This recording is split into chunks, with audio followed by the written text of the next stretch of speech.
Please be seated. I want all those that are young at heart, especially the children, to come up at this time. Come on up, Vincent. Come on up. Come on up.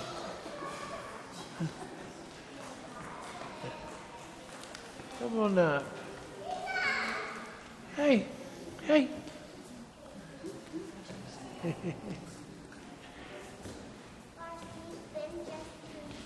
Oh, okay. Come on up, Scarlett. Hey, how are y'all? Have you grown some since I last saw you? Do you remember me? You remember who I am? You missed me, didn't you? Okay, I missed you. Yeah, I missed you a lot. Hey, do y'all know what I was doing while I was away? Anybody? What?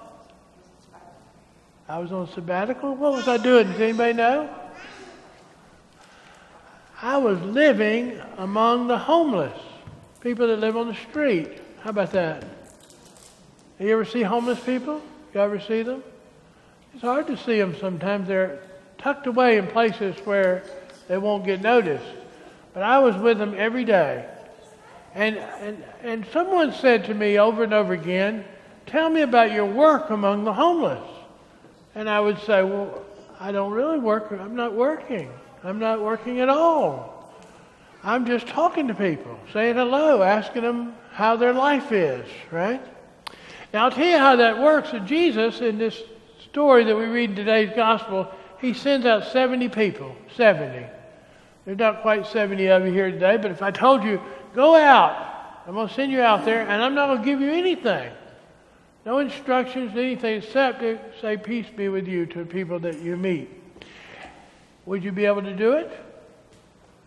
He got 70 people to do it, and they went out, and all these great things happened. Well, I know that great things happened wherever I went, and I also know that great things happened here while I was gone, right? Peace be with you. That's what Jesus brings to us. When I first went to the church where I was going to be living in this little bitty place, I asked the priest, I said, what can I do for you? Can I help you? Have I ever said that to you? I've said that to you, haven't I? I say it all the time. And I said, oh, well, how can I help you? And he said to me, I don't need any help. I said, but I'm here to work among the homeless. What can I do? And he said, well, do whatever you want to do. It's your sabbatical. And so I went out. I just went out and talked to people. And wherever I went, I said, peace be with you. So come on, I'm going to give you a stamp, and it says peace on it. Peace be with you. Okay. Come on. There, little Scarlett. You want a stamp? Yeah, okay. Look at there. That's a good one. Let it dry now. Let it dry before you rub it all over your dress. Yeah, okay. Ben, do you want one? Yeah. Look at that. That's almost bigger than your hand. Okay. Is this... Yeah, you can have that. Is this Rory or... Yeah. Yeah? Yeah? Yeah. Oh. And you've lost your voice. You've got he's got an adult voice now, doesn't he, Jacob? Your brother has an adult voice. Do you too? No, you do, don't you? Okay. Sebastian, you are growing up. Look at you. There you go, baby. Jenna? There you go. Nora, you want a little stamp? Here you go. That's almost as big as your hand, isn't it? Don't rub it on anything. Here, William, you want a stamp? Okay. Carter? Carter, I heard you avoided the children's sermon while I was gone. It's good to see you back again. There you go. Got a stamp with a peace symbol on it. Father, make us the masters of ourselves that we might become the servants of others. Take our minds and think with them.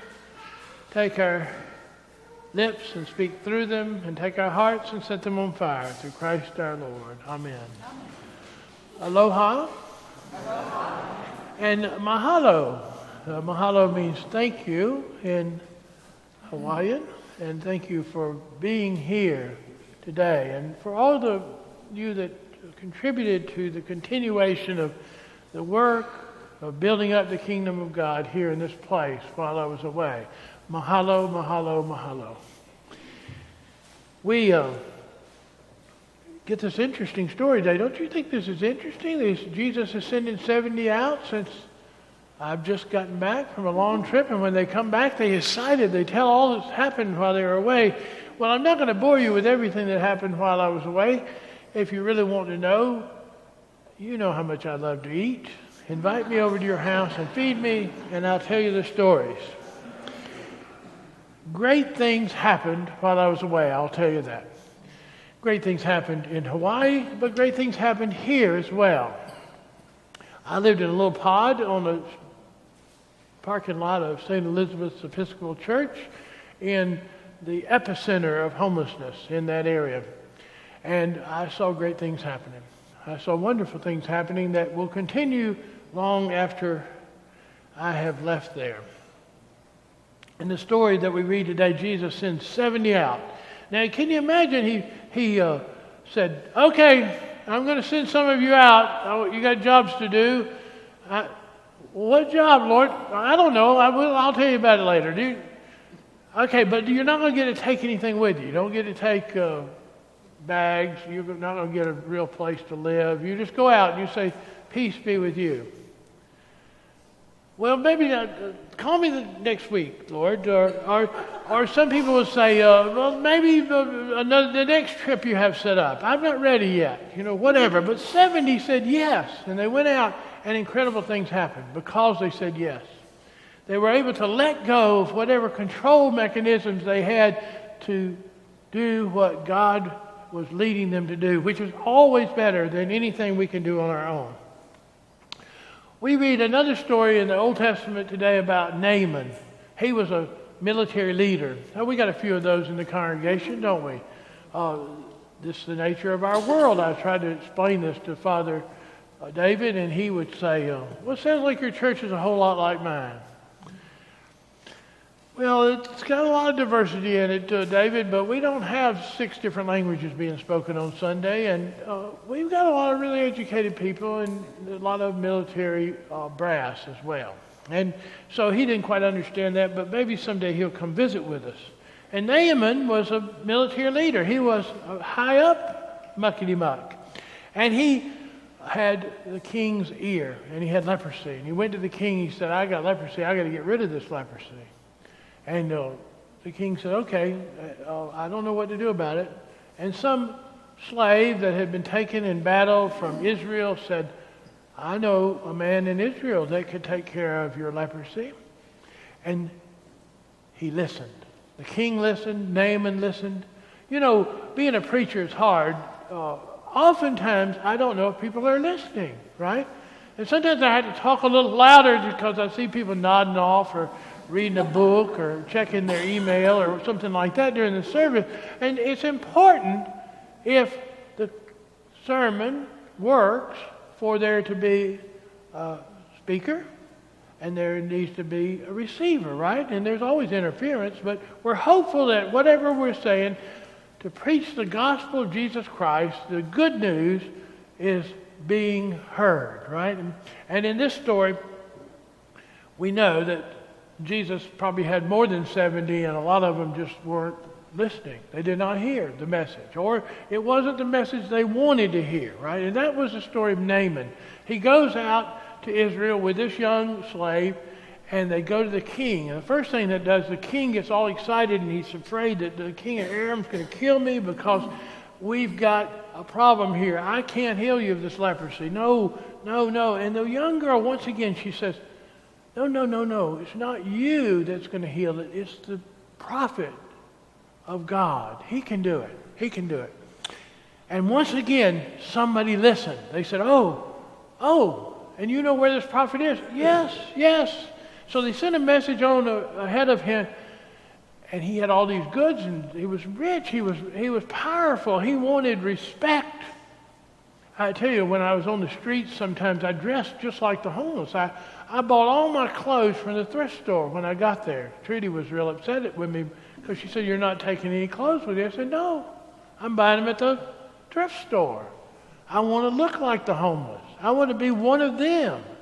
And one day I called her. I said, I've been to the city and I wore my collar and I got to get home, take the collar off and go back and be among my peeps, you know.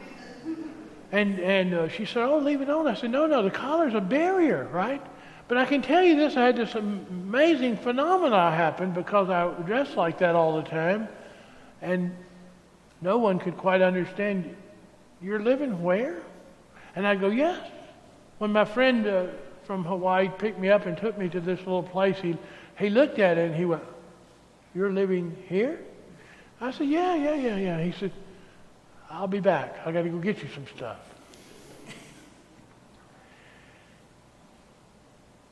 And when I wore the collar the first time among these people, these other high muckety mucks, they looked at me with a different eye. They started acting like, wow, yeah, he's a priest, you know? And it was like, gave me respect. I thought, that's amazing. And so I noticed, y'all notice I got my collar on today, so I want a little respect, right? And that's what Naaman wanted. Naaman wanted respect. He had earned it. He had reached a high rank. His credentials spoke for themselves. He didn't need to say anything. His very presence was enough. General Naaman. I'm sorry to tell you that Elijah's not going to meet with you today. He sent me out here. I'm one of his servants. He said, just go bathe in the River Jordan a few times. You'll be okay. It'll be okay. And he got incensed. He was crazy incensed. Don't you know who I am? And besides, all the waters of Aram are much better than the waters here. And then the woman spoke again. The young woman, she said, listen, Master, do you think if he had given you something really hard to do, you would have done it? He just asked you to do something simple. Why don't you go try it? Just try it. And he did. And when he did, a miracle happened. Life is messy. But when we listen to God, to God's voice, things important happen. We change and something good happens. I met Charlie. Charlie was the sexton of the church at St. Elizabeth, and he was an interesting character. He had 2 children and a dog, and he lived in a 100-square-foot place. Charlie became my guide and mentor in many ways. He took me places that I wouldn't have gone without Charlie, although I did go to a lot of places that none of you have ever been in Hawaii. I can guarantee you that. But Charlie gave me the inside scoop because he lived on the street for 3 years. He knew where every gambling operation was. He knew where all the illegal activity was going on. He knew where people had slept for years. And he was able to show me stuff that I wouldn't have seen without him. And we became great companions on the journey.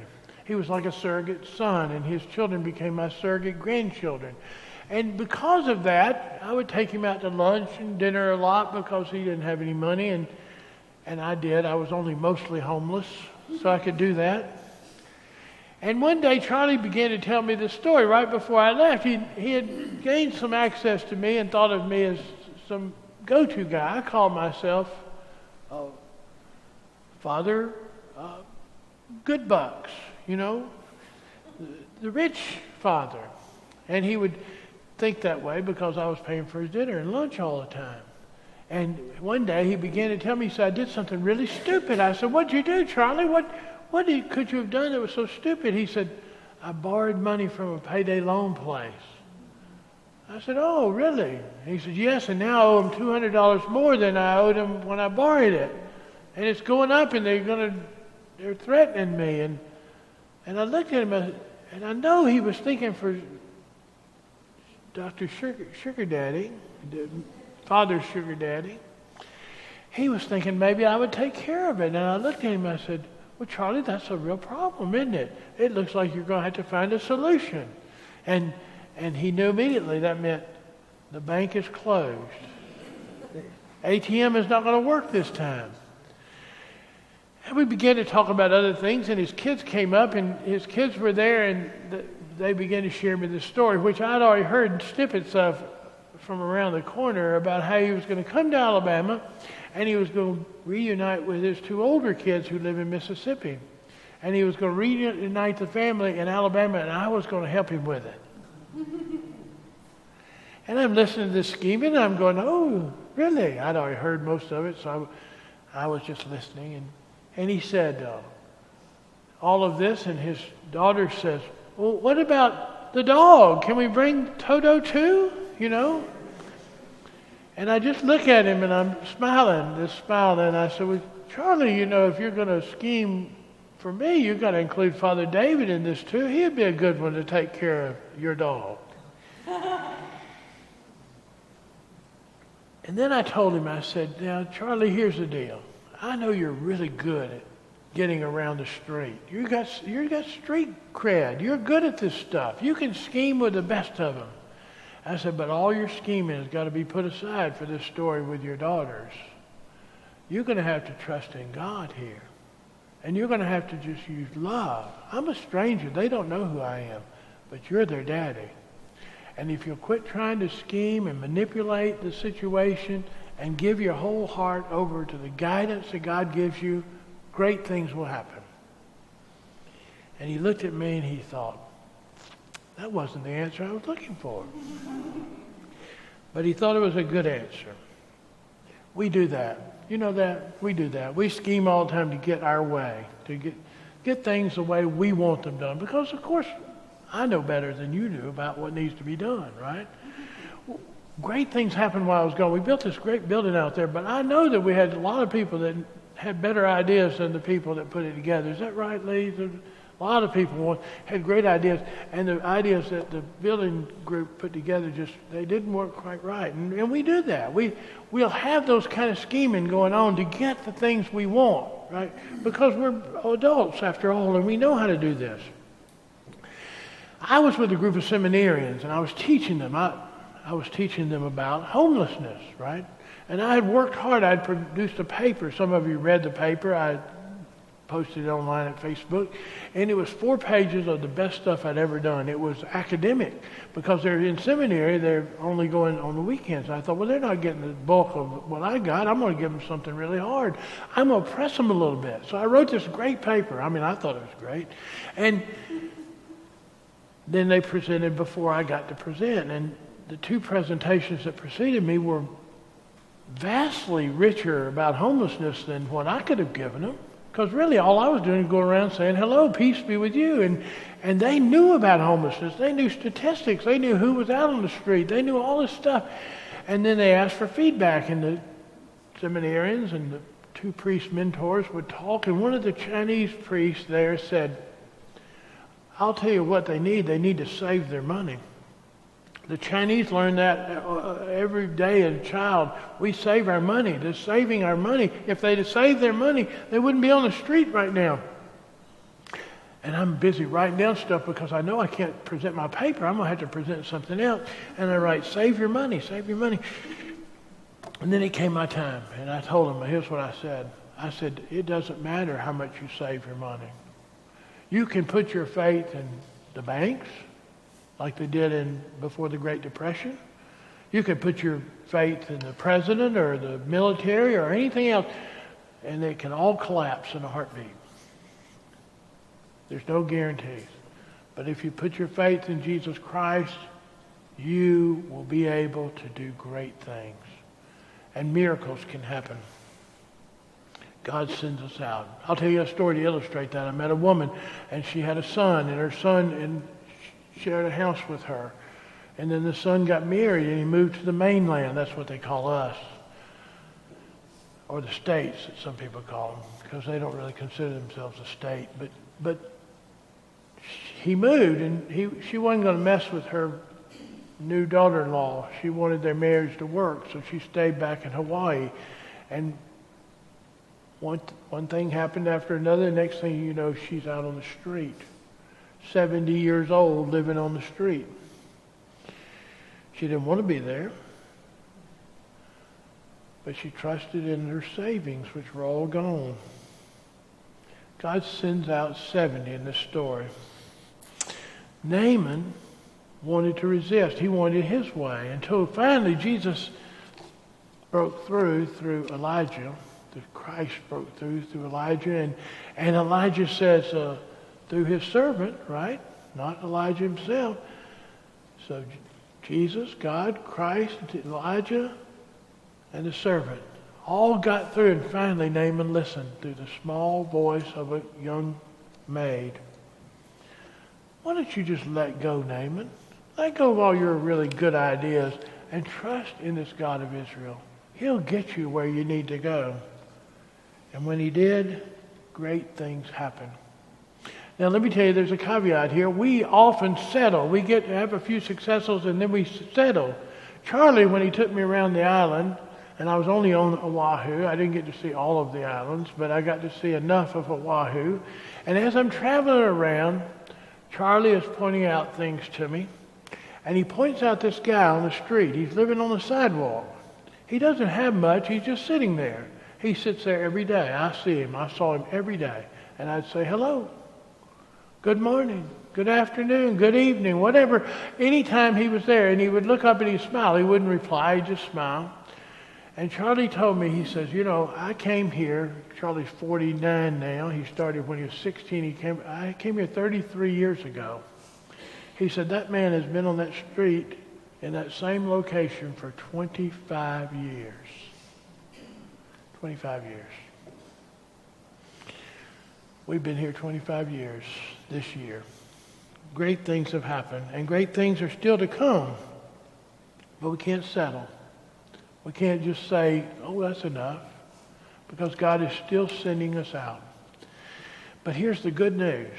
Jesus says to these men, you going out, I'm coming after you. I'm coming. I'm going to be there. Don't worry. Trust. Just relax. You don't need anything. Don't worry. You don't need anything at all. Buy you some shirts at the thrift store. You'll be okay. And go out there and see where I will lead you. And if you do, the good news is great things will happen. Those with ears to hear, let them hear.